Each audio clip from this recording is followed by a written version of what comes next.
Manga-Waido. My name is Ryoji Takeda, 55 years old. I'm an ordinary single salaryman. My only enjoyment is going to my favorite ramen shop after work. Welcome! Oh, it's you. Hey, even if we were classmates, a customer's still a customer, you know. Shut up and sit down! This is the owner of Menya Yanagi, Kazuhiko Yanagi. He's my middle school classmate. Kazuhiko has always been a serious and stubborn person with a sharp tongue. But once he starts something, he's a man who will pursue it to the end. He apprenticed at a ramen shop after graduating from high school, and has been independent for nearly 20 years. His soup, which he has perfected through relentless research, is truly outstanding, and many of us, including myself, are enthusiastic fans. But due to Kazuhiko's unfriendly demeanor, it's difficult to attract new customers, and it was far from being a popular store. The flavors are excellent, but with that scary face, the shop might end up closing, you know. It's none of your business, but, well, I guess it's about time. Lately, even around here, trendy ramen shops have been popping up. Well, we're getting old too, you know. And are you still thinking about that girl? Not really. Anyway, if you're done eating, you should head home. Yeah, I can't forget either. Even I.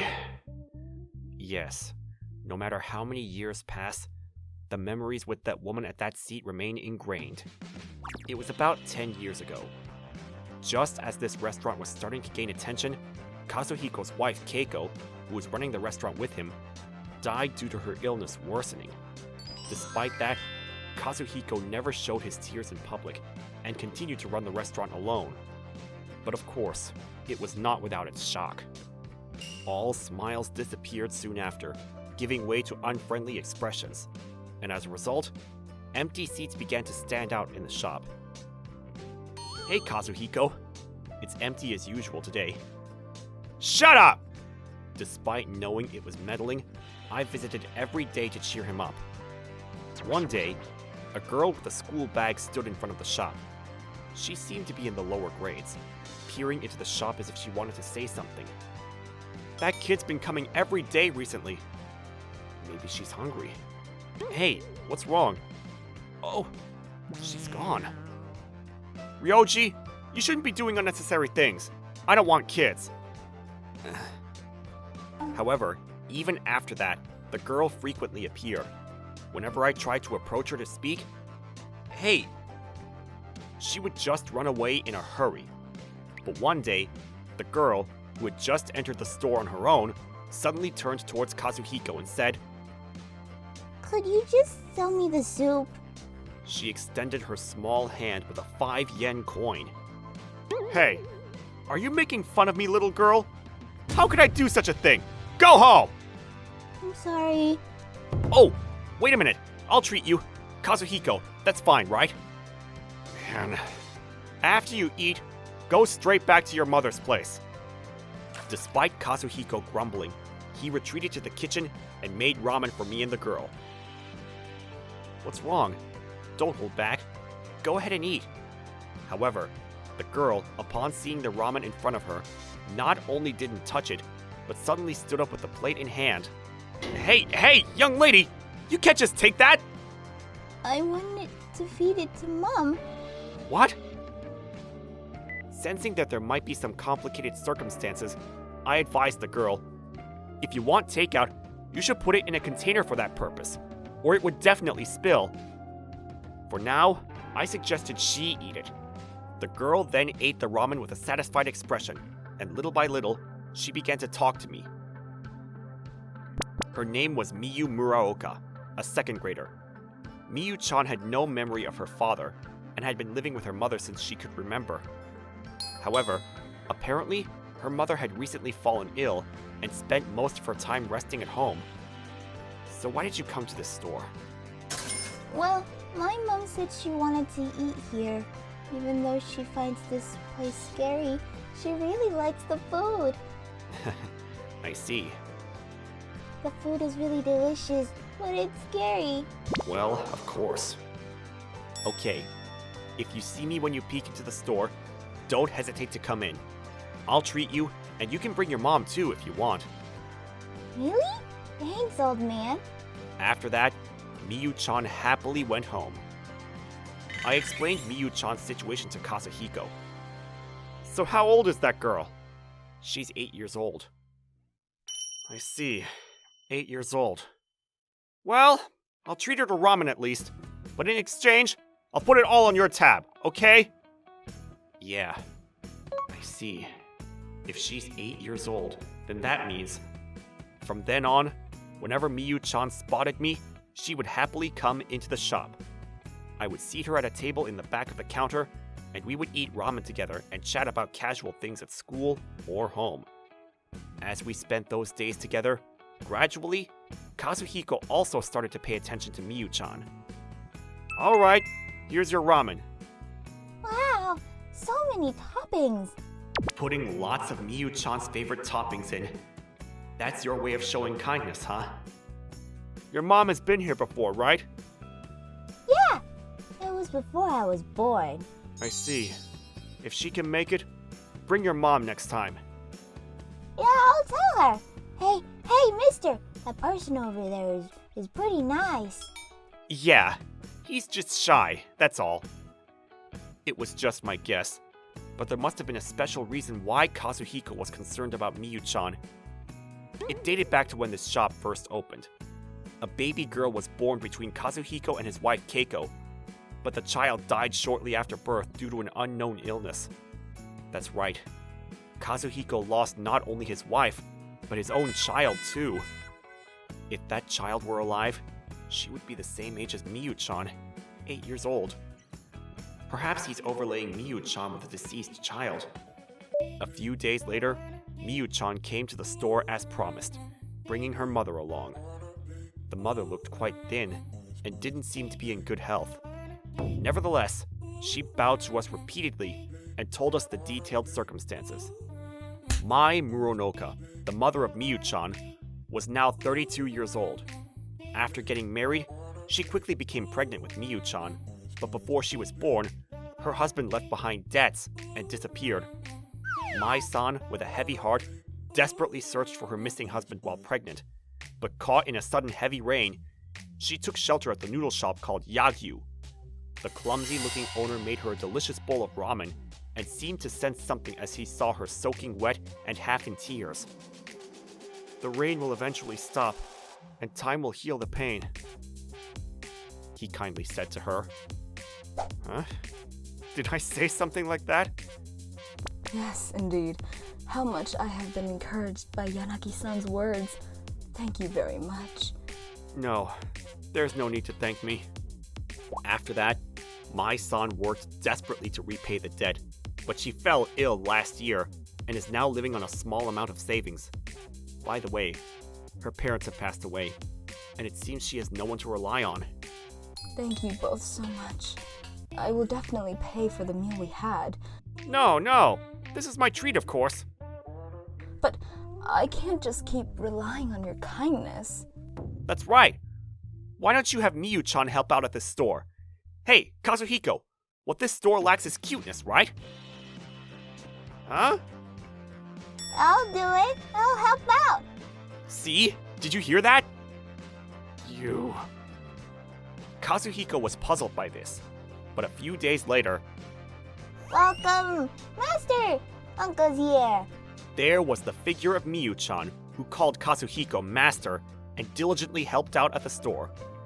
But she was just smiling while wandering around the store doing her homework and drawing pictures in the back seats. Still, the atmosphere of the store brightened up, and new customers started to increase. Miyu-chan, what are you writing? The recipe for making ramen. I'm going to make it at home and have Mom try it. Oh, so you're the top disciple of the shop, huh? Man. Just so you know, Miyu, that's considered a trade secret. You're not getting away with it if you happen to drop it or something. Okay. It seems like Kazuhiko's also feeling irresistibly drawn to Miyu-chan. Wanting to do something for this parent and child too, I was researching support programs that could be available. Gradually, Mai-san regained her strength and was able to visit the hospital regularly. However, one day, Miyu-chan suddenly stopped coming to the store. She reappeared about a week later. Moreover, she was accompanied by unfamiliar adults. Ignoring our shock, those adults began to explain. Mai-san's condition suddenly deteriorated, and she died the other day. Mai-san made arrangements for Miyu-chan to live in a children's home before her passing, and Miyu-chan insisted on coming to the store before going to the facility, crying and throwing a tantrum. Seeing Miyu-chan, who seemed to have run out of tears, neither I nor Kazuhiko could find any words to say. Well, we don't have much time, so let's... No! I want to stay here! Miyu-chan. Hey, Master, can't I stay here? Uncle's here and I can help out a lot in the store. It's not possible. What? Why don't you guys take this child away quickly? Why? Why, Uncle? And so, being led by the staff, she headed towards the facility. She kept looking at us until the very end. It may be possible for a single man to adopt and take in a child, but in reality, Kazuhiko and I both knew that it wouldn't be that easy. Not today. She'll come again sometime. After that day, the topic of Miyu-chan never came up in Kazuhiko's mouth. Years passed without ever meeting Miyu-chan again. During that time, Kazuhiko continued to silently and calmly stand in his shop. Thoughts of her had become a past that even I couldn't touch. But one day... Ryoji, I'm sorry, but the store will be closing at the end of this month. What? Are you really going to quit? Yeah, I've already made up my mind. What about Miyu-chan? You've been working hard until today, thinking that she might come back, right? You're right. I was waiting for Miyu. Then... It's fine. It was me who coldly pushed Miyu away. I should forget about this shop and become happy. I see. I couldn't say anything more. As declared, the noodle shop Yanagi closed down immediately. My chances of meeting with Kazuhiko also drastically decreased. Before I knew it, 2 years had passed since the closure. Yes, it's been 10 years since that child disappeared. On that day, after finishing overtime work as I started my journey home feeling dejected. What's that? On my way home, the public park was unusually bustling. It seemed to be a soup kitchen with a sign saying, "Everyone is welcome." True to those words, there were homeless people, salarymen, and even mothers with young children inside. Those who could afford it were donating money as part of the system. Drawn in by the warm atmosphere and a nostalgic scent, I found myself lining up as well. The young volunteer handed me a cup of ramen. Seeing a donation box nearby, I put a 1,000 yen bill in it and sat down at a nearby makeshift seat. As I warmed my cold hands, I took a sip of the soup. At that moment, this... I quickly slurped down the ramen, then dashed off. Where I headed towards was... Hey! Are you sleeping? Wake up! What? You're so noisy! Kazuhiko, you're awake, aren't you? Come on, let's go! Where are we going? The soup kitchen. Hey, it's not like I'm struggling that much in my life. It's fine. I pulled Kazuhiko back to the park I was at earlier, and we lined up again to receive the same ramen as before. Kazuhiko was still looking puzzled, but the moment he took a sip of the soup, this taste is similar to ours. Right? It's not a mistake, right? Yeah, but why this taste? Of course. The fact that it was made by the top discipline of that shop. Could it really be Miyu-chan? You're right. You haven't changed at all, old man. I realized immediately. I almost immediately realized that she was Miyu-chan. Even though she had grown up, that carefree smile of hers hadn't changed. And then, Miyu-chan told me about her past 10 years. She went on to study at a facility until high school, and apparently graduated this year. She then went on to establish a non-profit organization with fellow peers in similar situations, providing support to the impoverished.